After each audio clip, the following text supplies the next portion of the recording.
आर्यभट्ट गणित चैलेंज में यह क्वेश्चन पूछा गया है।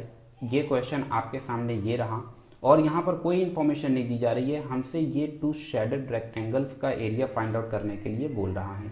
तो चलिए शुरू करते हैं प्रोसेस को।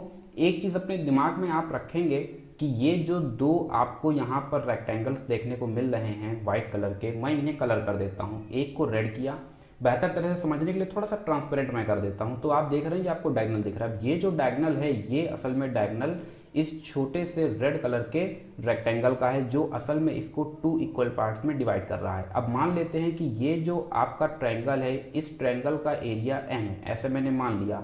तो टू इक्वल पार्ट्स में डिवाइड हुआ है, तो अगर इस ट्रायंगल का एरिया m है तो इस ट्रायंगल का एरिया भी m होगा। सेम प्रोसेस से ये जो अभी आपको व्हाइट कलर का एक रेक्टेंगल देखने को मिल रहा है, इसको मैंने ग्रीन कलर से कलर किया और फिर थोड़ा सा ट्रांसपेरेंट किया, तो अभी हमको डायगोनल यहाँ पर भी देखने को मिला। ये डायगोनल क्या कर रहा है, इस ग्रीन कलर के रेक्टेंगल को टू इक्वल ट्रायंगल्स में डिवाइड कर रहा है। अब ये जो ट्रायंगल है इस ट्रायंगल का एरिया मैंने एज्यूम कर लिया कि n है। ये जो ट्रायंगल अभी आपको दिखा इसका एरिया मैंने एज्यूम किया कि n है। तो जाहिर सी बात है कि इस ट्रायंगल का एरिया भी अपने पास क्या आएगा, n आएगा। अब ये तो एक मोटे स्तर की बात रही। अब इस क्वेश्चन को रीराइट करते हैं, ठीक है। बेहतर तरह से समझने के लिए मैंने एक दूसरा केवल एक रेक्टेंगल लिया हुआ है जिसका डायगोनल इस रेक्टेंगल को टू इक्वल पार्ट्स में डिवाइड कर रहा है।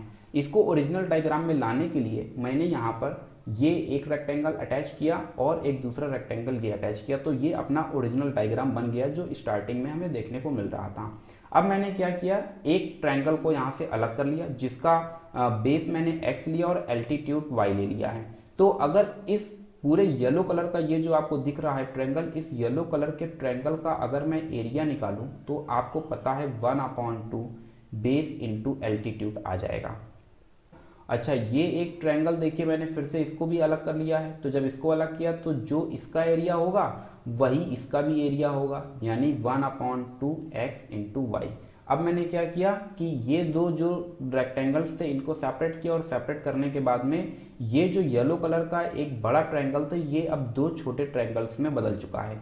एक ट्रायंगल को मैंने रेड कलर से कलर कर दिया, ये वही ट्रायंगल है जो भी हमें ऊपर देखने को मिल रहा था जिसका एरिया हमने m निकाला था, तो इसका भी एरिया क्या आ जाएगा, m आ जाएगा। और जो दूसरा ट्रायंगल है ये वही ट्रायंगल है जो यहाँ पर ग्रीन कलर से अभी एरिया n लिया था, तो इसका एरिया क्या आ जाएगा, n आ जाएगा। टोटल जो येलो कलर वाला जो हमें ट्रायंगल देखने को मिल रहा था उसका एरिया था 1/2 x इंटू वाई, और हमें निकालना है ये जो एरिया है ये। तो जाहिर सी बात है कि बड़े वाले ट्रायंगल से ये दो ट्रायंगल का एरिया हम क्या कर दें, माइनस कर दें।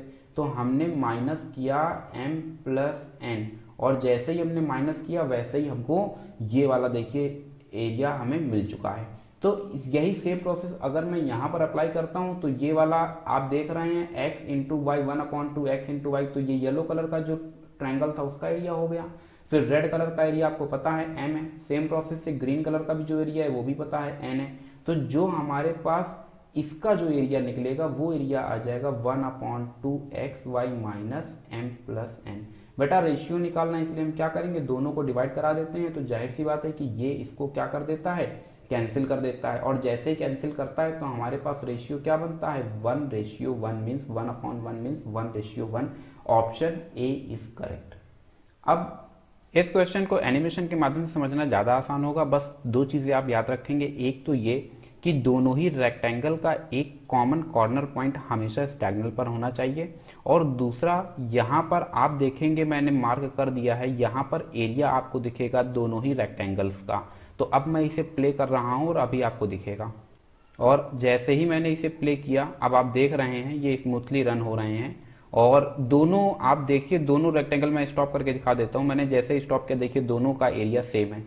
अभी मैंने फिर इसको स्टार्ट किया और अभी आप देख रहे हैं ये दोनों का ही जो एरिया है वो सेम रहेगा, दोनों ही रेक्टेंगल्स का। फिर एक बार स्टॉप करके मैं दिखा देता हूँ तो दोनों की ही वैल्यू सेम आएंगी। फिर से प्ले कर देता हूँ मैं, तो ये एनिमेशन से आपको याद रहेगा। दो चीज़ें आप अपने दिमाग में रखेंगे, एक तो ये कि दोनों ही रेक्टेंगल्स का कॉर्नर पॉइंट सेम होना चाहिए, और दूसरा वो जो कॉमन पॉइंट होगा रेक्टेंगल का वो हमेशा डायगोनल पर होना चाहिए।